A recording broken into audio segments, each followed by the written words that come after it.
Hi, welcome back to my kitchen. I'm Barbara Taragna, and I have a fun cheesecake recipe to share with you today. This is my sweetheart cherry cheesecake with a dark chocolate ganache. And if you can tell, it's in the shape of a heart, and the cheesecake is a beautiful pink. So it's a wonderful way to say happy anniversary, or happy birthday, or happy Valentine's Day to somebody special. It's a fun recipe to do. Our ingredients over here are 3 8-ounce packages of Philadelphia brand cream cheese, 3/4 of a cup of sugar, 3/4 of a cup of sour cream, 3 eggs, a teaspoon and a half of vanilla, and here I have my cherry mixture. All it is a can of cherry pie filling that I got at the supermarket.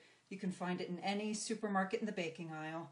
I separated them using a colander or a spaghetti strainer. We're going to use the syrup in our cheesecake batter today. We are not using the cherries, but you can serve them on the side at the table if somebody wants to use them on their cheesecake. We're just not using it in the recipe. And then the ganache topping is 8 ounces of a really good dark chocolate and about a half a cup of milk, or you could use heavy cream or half and half. So we're going to use that for the topping. So to get started, I already made the graham cracker crust, and look at these adorable little springform pans in the shape of a heart. I found these at the arts and crafts store near my house. They were very easy to find. So the crust is a cup of graham cracker crumbs, 1/3 of a cup of melted butter, and a 1/4 cup of sugar. You just blend the ingredients together. I put about 2 tablespoons of graham cracker crumb mixture into the bottom of this pan, pressed it down, and then baked it at 325 for about 4 to 5 minutes. You only want a nice golden brown crust. So that's already started. Then we're going to take our cream cheese and get mixing. So in goes the 3 8-ounce packages of cream cheese and our sugar. We're just going to get these 2 ingredients blending so that the cream cheese gets nice and creamy. And that should take about 2 to 3 minutes. Okay, now we're ready to add our sour cream. That's 3/4 of a cup. Maybe I better turn this off and use my spatula.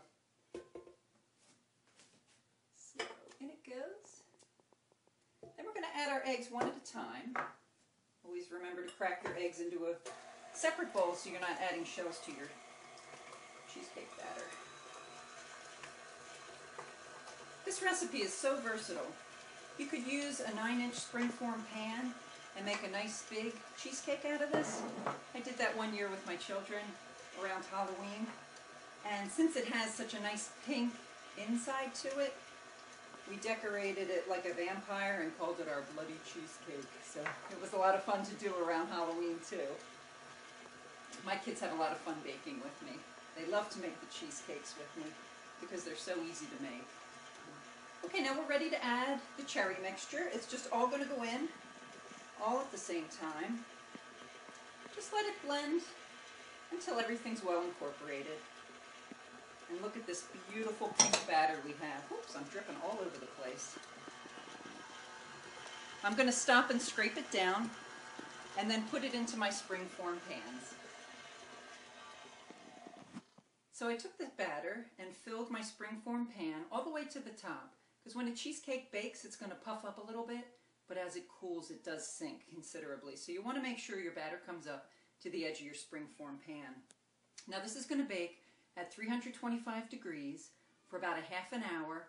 And don't forget to put your water bath in the oven. All a water bath is a cookie sheet with water in it.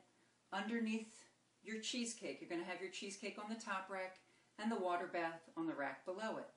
So as you're baking, don't open your oven because the water bath is creating this nice moist atmosphere for your cheesecake, and hopefully your cheesecake won't crack. So there are several ways you can tell when your cheesecake is ready. You either want to lightly touch the top of your cheesecake and it should be springy, or you can always take a thermometer and insert it into the middle of your cheesecake. The temperature should be 156 degrees, and then you know you have a perfect cheesecake. So it is now time to take our luscious chocolate and drizzle it over our cheesecakes. Just put it right in the middle of the cheesecake and bring it gently to the side. It's okay if some of it drips off onto the plate. It looks absolutely decadent and delicious. So we'll put a little on this side. Now, if you're not ready to serve this cheesecake the day you make it, you can always wrap it well and put it in the freezer. Cheesecakes last a long time in the freezer, a couple of weeks. And when they thaw and you're ready to eat them, they're as creamy and delicious as the day you made them. So now comes the fun part, the tasting. Look how beautiful and pink that cheesecake is. It's lovely. The sweetness of the cherries contrasted with the dark chocolate makes a wonderful combination. Thank you so much, Paula Dean, for this fun contest. I've really enjoyed myself.